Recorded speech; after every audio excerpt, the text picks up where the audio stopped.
Hi everyone, it is Krista from Krista's Quilting Services, and I would like to welcome you to the week 4 of our Design Along series.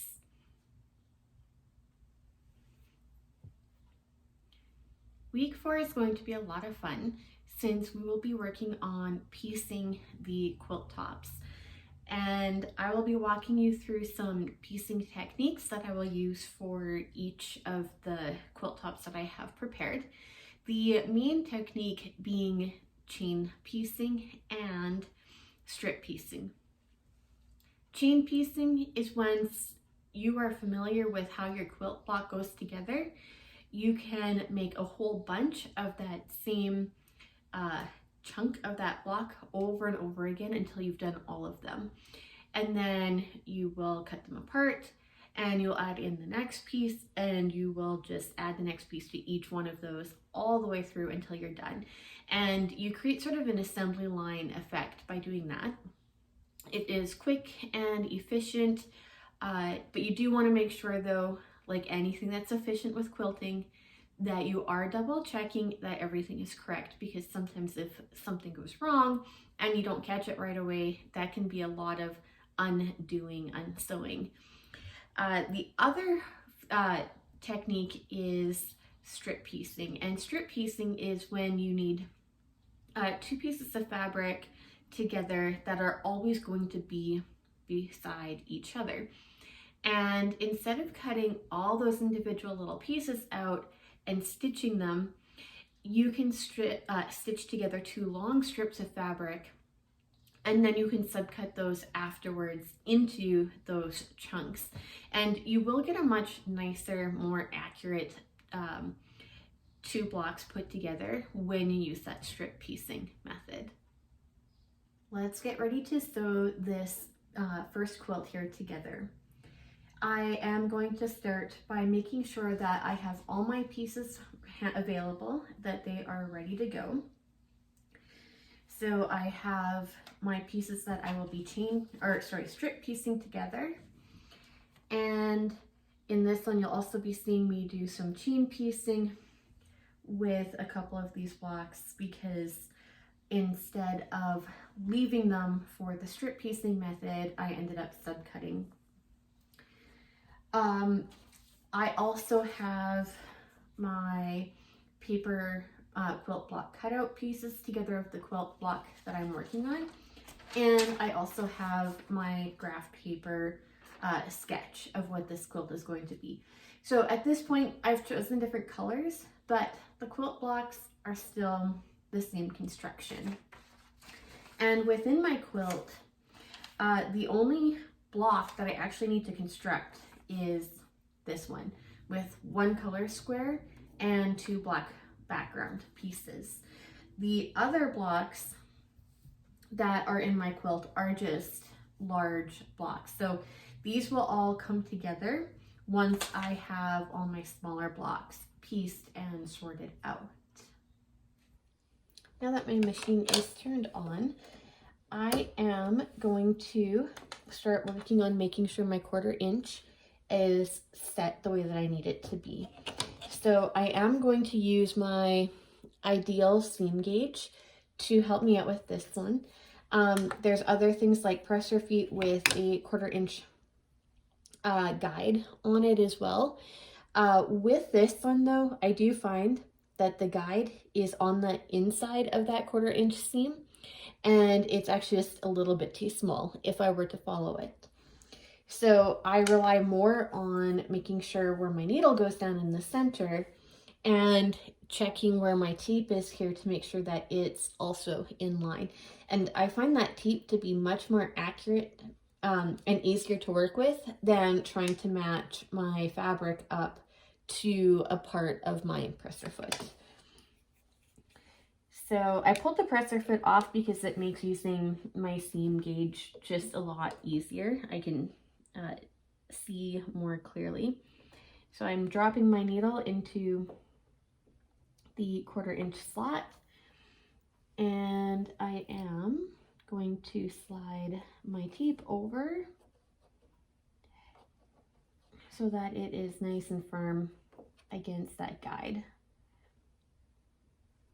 And then I can also see that it's coming along nicely along the edge of my 1/4 inch seam tape as well. So from further back, I know that I'm trying to line up to my black line here. And as I get closer, then I can use my finger, and I have the tactile feel of this raised chunk of tape. And then the next step is making sure it's getting set up for my chain piecing. So I've got my stack of background squares. So I'm going to imagine that this block and this one here are black. And then I have my stack of green squares, and they just need to be sewn together. Theoretically, my seam is all supposed to be in the right location. I'm going to stitch this one through first.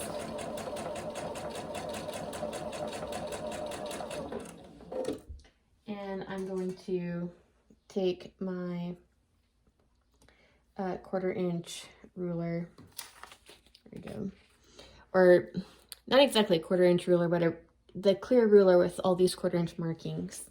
And I'm going to test that my seam did in fact land on those 1/4 inch marks like I wanted. And they do. They are like right on. So I'm happy with this.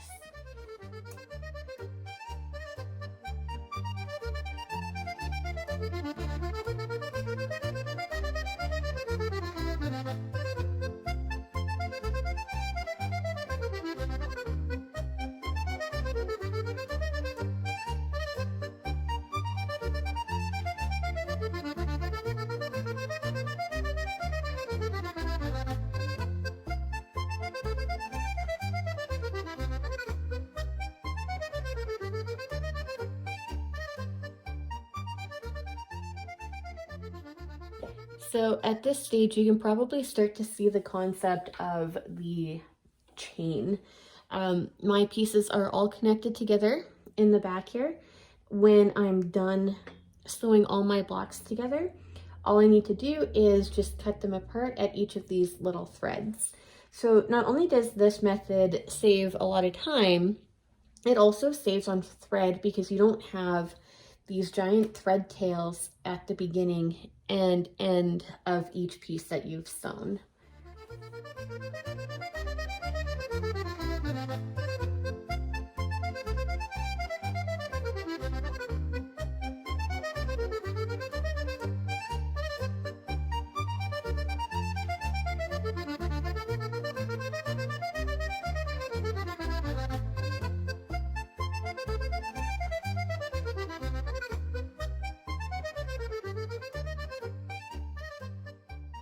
Now that all my pieces are chained together, I have a couple of options for cutting them apart.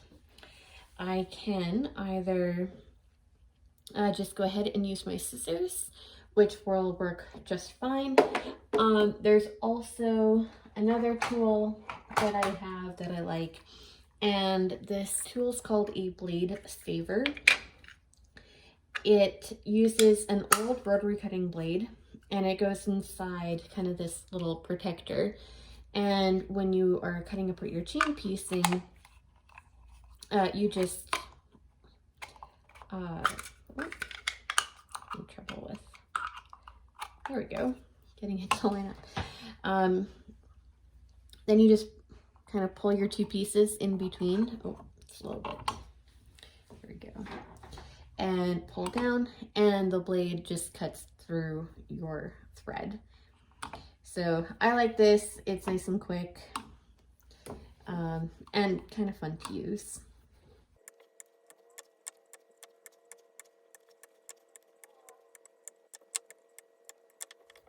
I have two sets of my green colors now that are attached to the black background.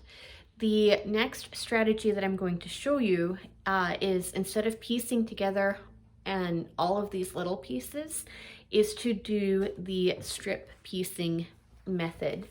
So I have 3 more greens and I have 3 more blacks that all now need to be joined together. For the strip piecing method, I will take one of my long black strips and one of my green strips, and I will just sew them together down that long side, creating one very long seam.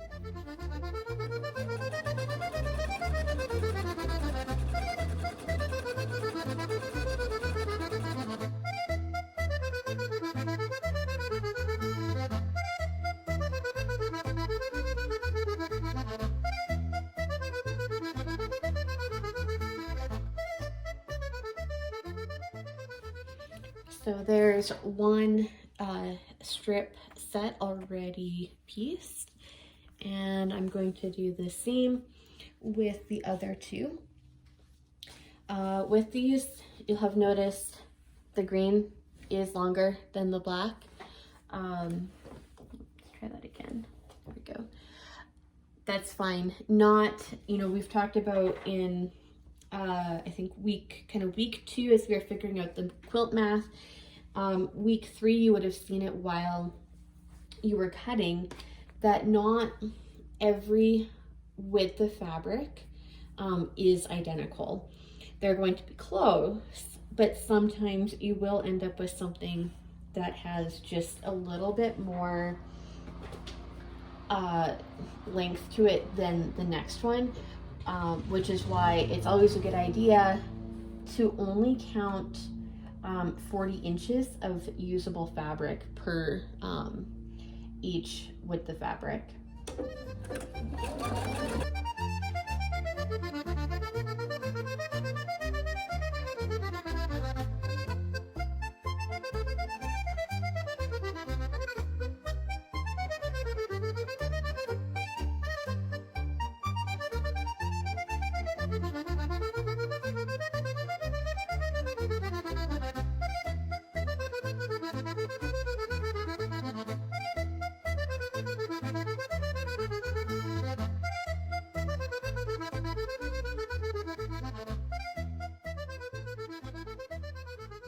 I have my 3 strips here now all sewn together, and at this point you have a choice. You can either press these now and then cut, or you can press them after you cut. I like to press before I cut. I find if I do it after, my cuts sometimes are just a little bit funny when I go to press them back. So if I press ahead of time and then I make my cut, these 2 stitched together pieces afterwards will come out a lot nicer. So I'm ready to start pressing my strip sets. So I always start by setting that seam first, and then the next thing that I like to do is kind of get the nose of my iron in right next to that stitch line, but from the inside. And it helps start to like give a little bit of a crease to everything without kind of causing a whole lot of fabric distortion. So you can already see that it's getting a little bit of it just wants to fold over back at this stage.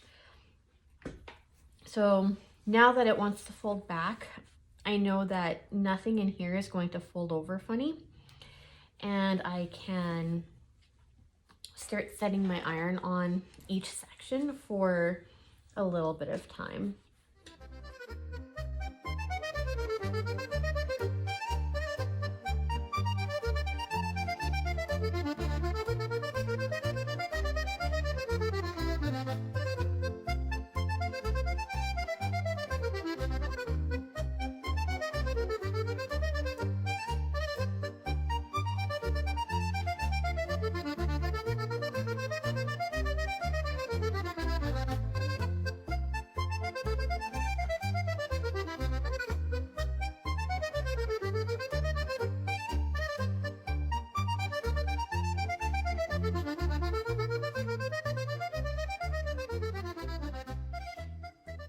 when I go to cut these pieces, I'm going to treat my center line as a straight line.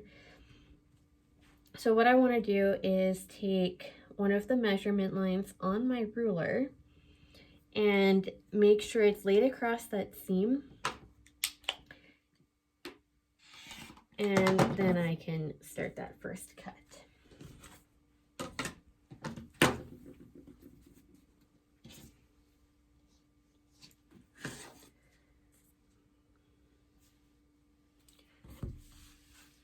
And then I'm going to move my ruler over to the 3-inch line on my ruler. Line up my seam in the center as well, and my 3-inch mark along the edge of my fabric. And then I'm good to make my side cut.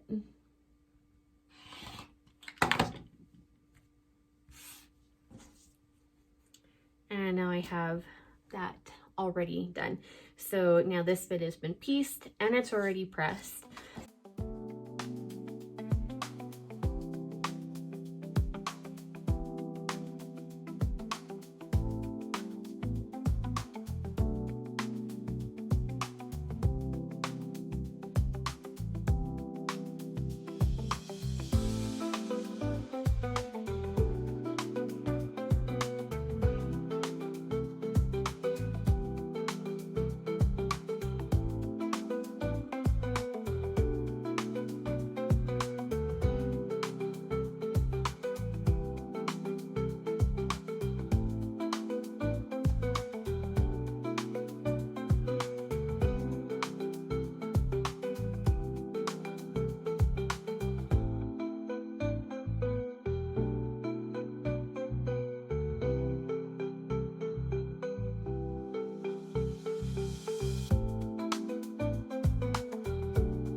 We are ready to move on to the next stage of this block. So all of these pieces are finished and ready to go. So that is the same as here and here. And next step is adding in that rectangle to complete that initial 5.5-inch block.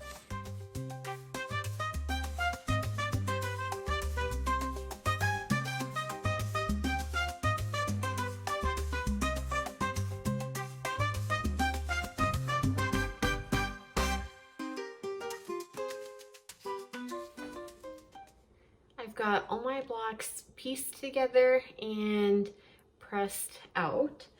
So the next step with them is to make sure everything is square. These need to be finishing, or unfinished rather, at 5.5 inches.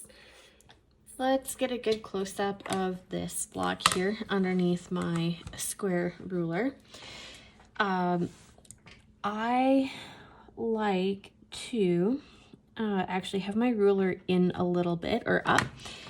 It does let me see the edges underneath better than if I try to match it right up to the side.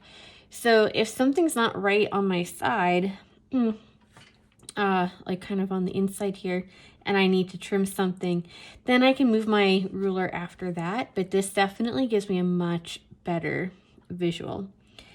So I've got my seam lined up here, and that's looking actually quite square. And I have a diagonal line here running from corner to corner, and those are meeting at all the corners. So the inside is good. And now time to take a look at the outside here. And so what I'm seeing on the outside, so this bit here, my black, kind of oversticks here a little bit, and over here my long black piece also is kind of short. So we're going to see if the edges ended up just coming out right anyway. And if they do, when I'm adding in my next piece of fabric to my quilt block, I just actually have to ignore what's going on where these seams are connecting, because I know that ultimately the outer edge here and here are correct.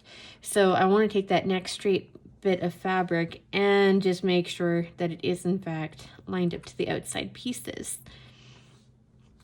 So what I'm seeing then is that my black piece along this seam here, it just pulled in a little bit, not much, maybe a 1/16 of an inch is all that it actually moved. And over here, my edge pieces, so my colored block is right on pretty much all the way through, but I am seeing that my this black piece over here is actually just a hair too big. So what I'm going to do is turn this, line everything up again, but this time I'm going to be lining it up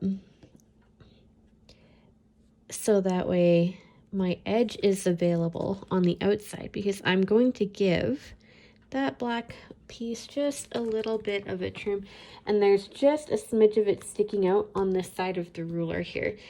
So my rotary blade will catch that when I'm satisfied with how everything's lined up here.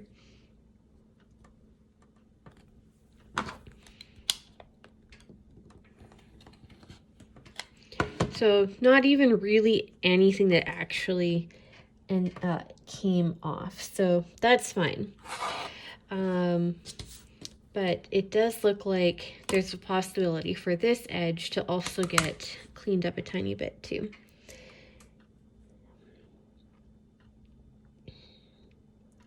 So I'm going to get everything lined up once again.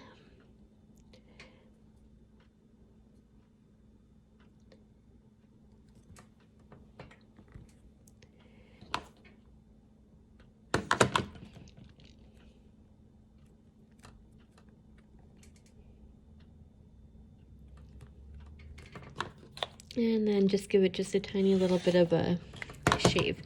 So that's it. That's all that came off. But having a clear straight edge to work from is really helpful when adding in the next pieces.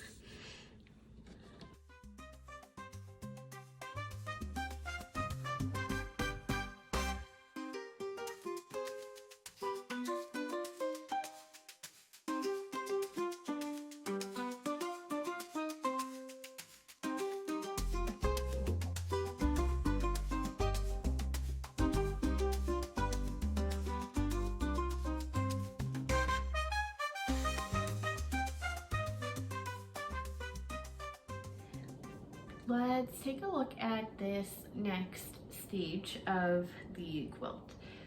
So my quilt block, the larger unit combination, consists of 4 quilt blocks. So I have the first ones that were pieced, and then I have a full square that is the same size as my pieced block. When you are getting everything ready for the next stage, there's a few ways to go about this, and some of it depends entirely on whether or not your block can be turned, or parts of it can be turned in any direction, and it's still going to be exactly the same. So my block, it is exactly the same. It doesn't matter if I sew these 2 pieces together down here and then these 2 pieces together down here. When I go to open them up, and if I turn one of them, it's going to be exactly the same as the one on the top. And time to put through the first one. So my thing to watch for that I need to remember always is that my color piece in the corner here of my pieced block goes first. I'm stitching down its side, and I'm crossing the side that stitches down is the one where I pieced it to the smaller black piece. So I am watching for that every time that I pick up a block to put through.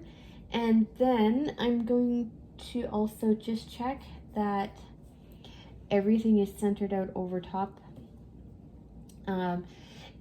You can, if you really want to, use like either clips or pins to hold these pieces together. But I tend to find that maybe more cumbersome than it is actually helpful. So the next stage of sewing after I'm done these, I will want to use pins, because then I'm having to match up seams. So I'm still not in a stage where I'm matching up seams.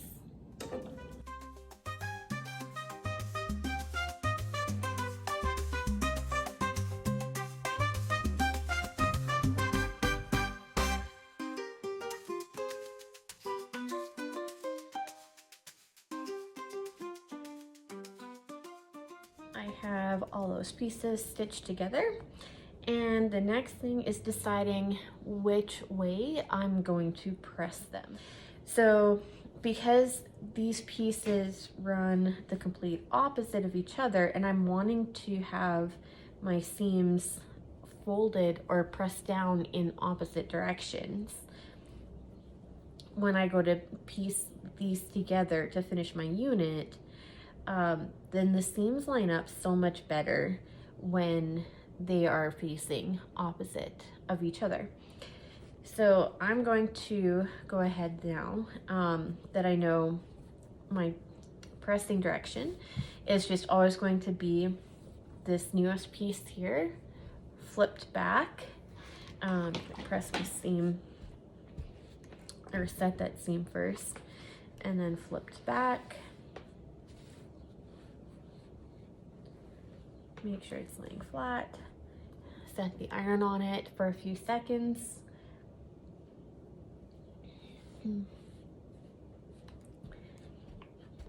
Make sure it's all good.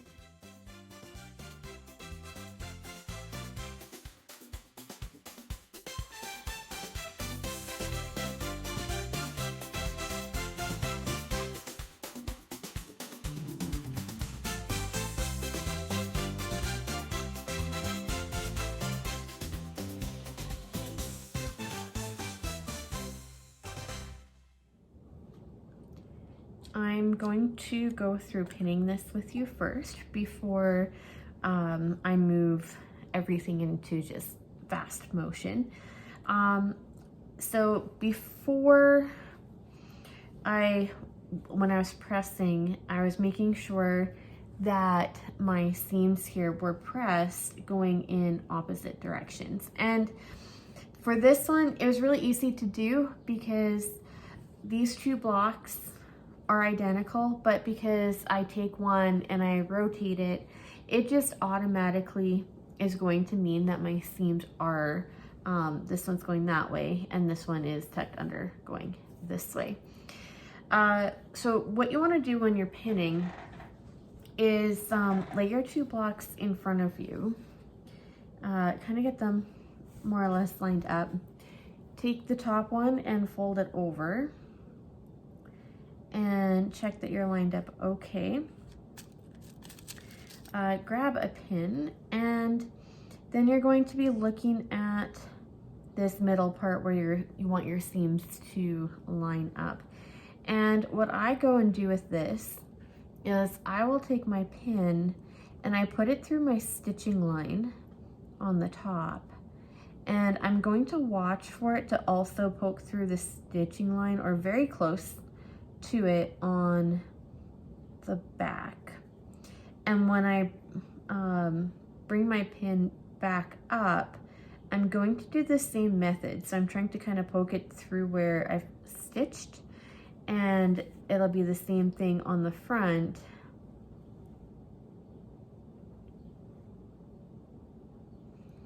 There we go, just like that.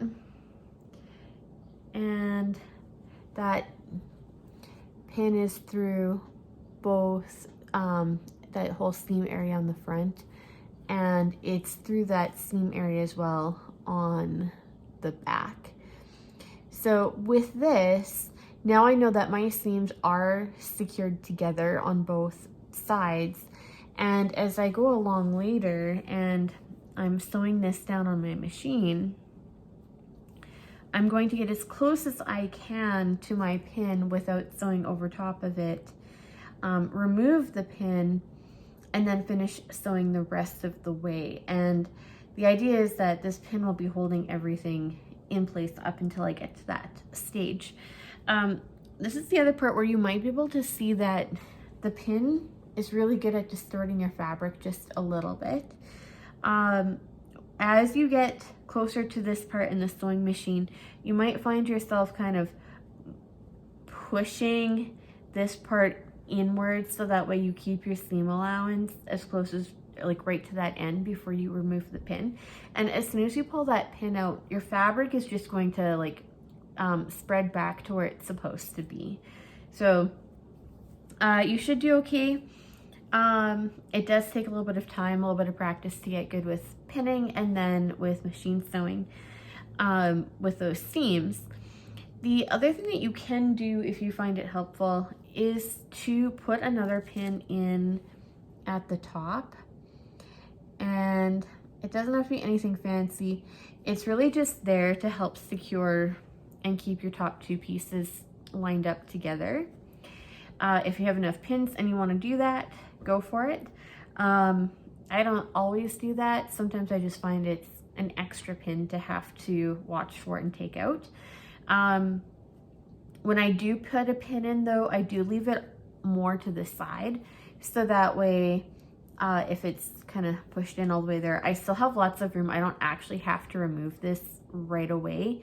My presser foot is going to fit through that distance there. So those are my tips for pinning. And I will kind of move this into fast mode now for you, and what you can skip ahead or watch, it's up to you.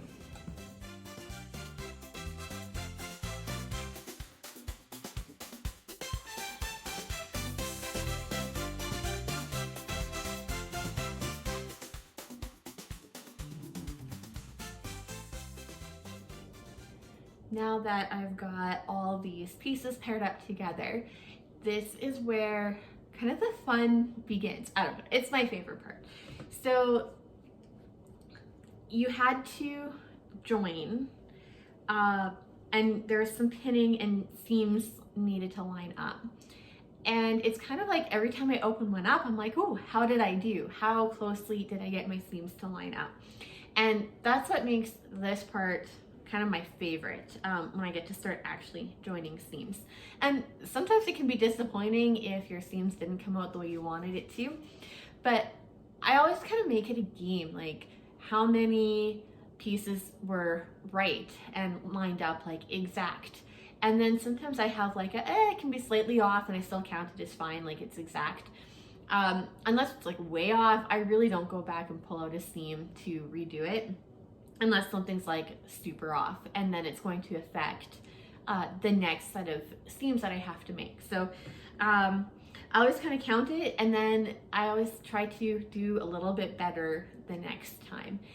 Okay, let's see how this one here went. So I've got my iron all ready to go, and I'm just giving everything a good press. I find as I go, I keep reinforcing how well the rest of my seams are pressed, and it just keeps them laying flat all the time. It's a big pain later on when you've got this whole quilt top to press everything back down again. So I like to make sure that they're kind of always just kept up as I go. and get the nose of my iron in nice there so I can fold it back. And with this piece, I'm not sure, I haven't actually quite finished thinking through how I'm laying this out yet to decide if it matters which way I press. So I'm not gonna go too crazy on that. Okay, so now I'm looking at where my seams joined, and it looks like for whatever reason they took a little bit of a curve off, and so they kind of just missed. But a pattern like this is so forgiving because none of these, like these don't match in anywhere, and because they come in with a large piece and it's all the same color, it's like you really can't tell. I have 4 of my blocks pressed out here, and at this stage now I'm just checking to see about the direction that I'm pressing my seams, because you always want to make sure that either your seams are moving in opposite directions so that they can kind of like butt up against each other, and instead of having like all this super thick fabric laid on top of each other that you have to sew over and creating a bump in your quilt, you've got that spread out instead. And if it's particularly challenging, if you've got a lot of seams that need to line up in your quilt and you're just not sure what to do, you don't have to have everything pressed over to one side the way I've done with these.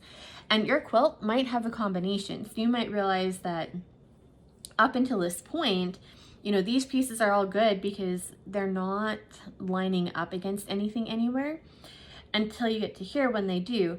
And the next stage of your pressing might actually just be to press your seam open. So a couple of terms pressing them open is splitting your seam this way, or not splitting the seam, but the excess fabric on the outside of your seam, and it gets pressed down flat so you have a little bit of your extra fabric in that seam allowance on each side. Or you can press it all over to one side. And lots of debates about why you shouldn't press your seams open, and other people would say just as much, it doesn't matter. So I do both. I do what's convenient for the quilt block. If there's lots of seams, lots of joins, I definitely will press everything open because I don't have to worry about is this seam going to line up and butt up against this seam, because there's no way for me to tell or keep that straight through the entirety of the quilt top. If I can, because this one's much fewer in seams, I can do this, and the design of my pattern and the layout is going to play nice. So I can keep everything folded over to one side. If you know or suspect that you are going to be pressing them open, then you'll want to have hopefully made sure that you kept your stitch length on the smaller side. If I've decided it has to be an open press, I tend to stitch at 1.5. If I know I'm going to be pressing them off to the side, I go a little bigger at 2. And most of that difference in choice, I could stitch at 1.5, that doesn't matter, but it's much harder to seam rip a 1.5 stitch length than a 2 stitch length. So that's sort of kind of the only decision I make in that regard. If you're thinking you don't have a whole lot of seams in the way things line up, you can go ahead and press maybe 4 pieces together. It is enough to give you an idea to play around with that, and then lay them out and see where those seams are laying. And this needs a little press over because I had been pushing that one open.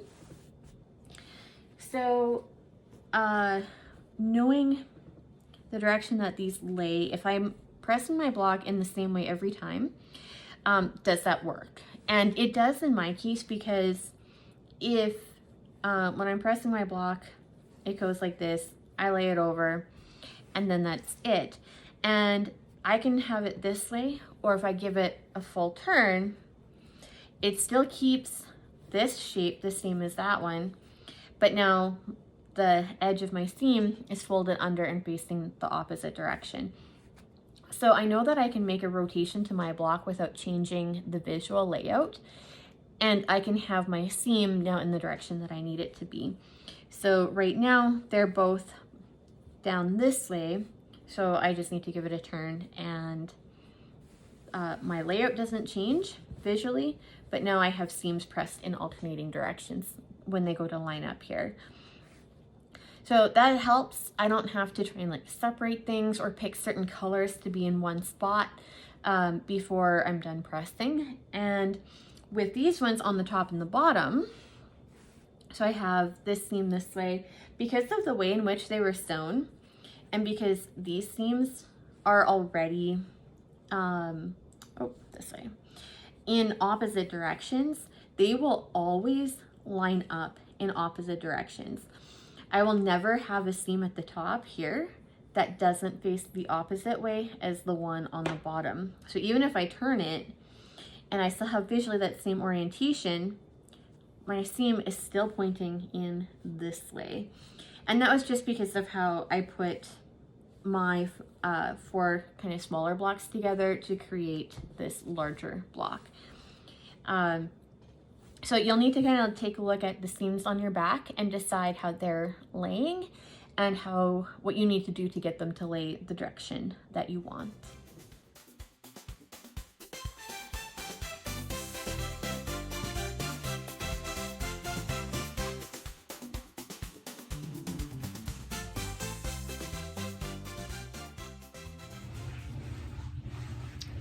I've got all my blocks here, they're ready to go and be laid out. So I've cleared a space on the floor in the basement so that way I can lay these out and kind of trial out that color, the colorway that I want it for it. Places that you can do this are your floor, a bed, a table, depending on the size of your quilt. Or if you have a design wall, you can use that too. I do have a design wall, but it is in use right now, and I'm not able to use it for this particular quilt top. So I'm going to go about arranging everything. With all my blocks laid out, I'm ready to start stacking them so that way I can take them to the sewing machine and continue my whole chain piecing method. So you do want to have some kind of a system though when you are stacking these, because you want your quilt to end up the way that you laid it out. So for me, my method is usually to take the kind of that second row, and I will flip that piece over top, and I will of course want to make sure with my pieces that my seams are going in the direction that I'm looking for them to go. And then I do this method all the way down my quilt, and I think I also want to make sure that I'm consistent with the direction that my seams are going so that they are going to line up as I put each row together. So these pieces, I need to actually turn around.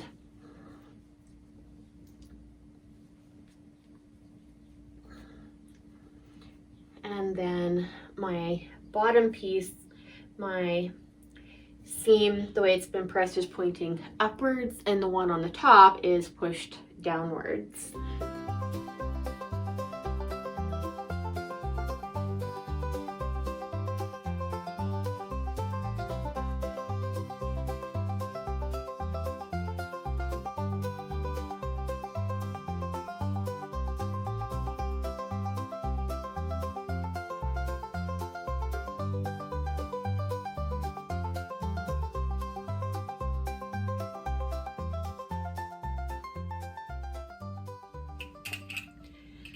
Each of my piles are now stacked up. This is the top pair from as I went down, I folded the top over all the way back. This is the second set of pairs going down. And my third pile here, the last row doesn't have a pair to go with it because I'm only 5 across. So when I go to piece these together, each pair will be pieced, and then I will add my single unit first to this set before I join then those two sets together. I always find it easiest to not have like a really long amount of something and then adding one piece. So I try to kind of group things together so that when I join them, they're joining in as even sized pieces as I can get them to do. So I grabbed some binder clips. I'm going to put them over the top of each stack here. So that way I know which way when I go to sew these, this whole thing is facing.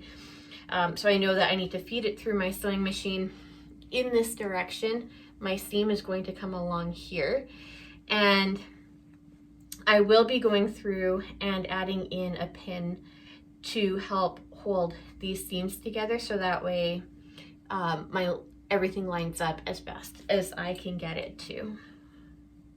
I am back up at my machine where I've got my pins handy and my first stack of pairs to sew together into rows. So at this stage, I am going to very methodically work on pinning everything here together.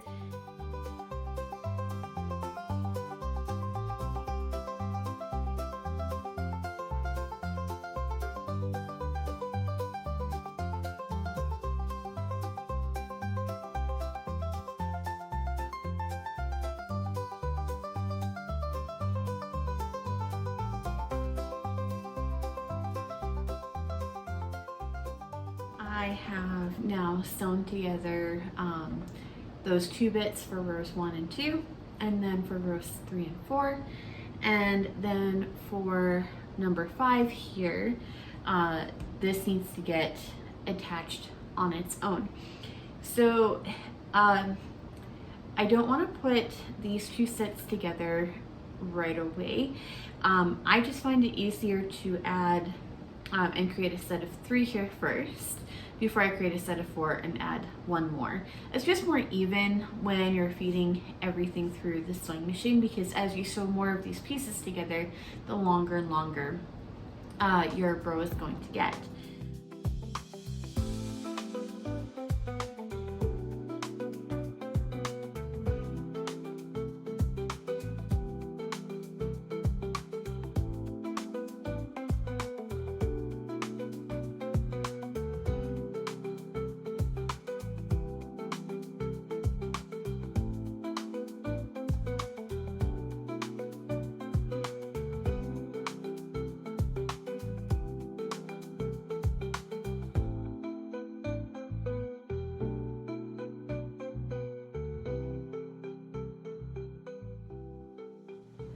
This is now almost done. I'm into that final stage of needing to press. It is the second last time that I'll be working on pressing for this quilt, and my tops are going to end up alternating. So I'm going to kind of do pairs. I'll press one in one direction and then the next row underneath it in the opposite direction, so my seams are matching, or like facing opposite, so I can kind of lock and pin them together.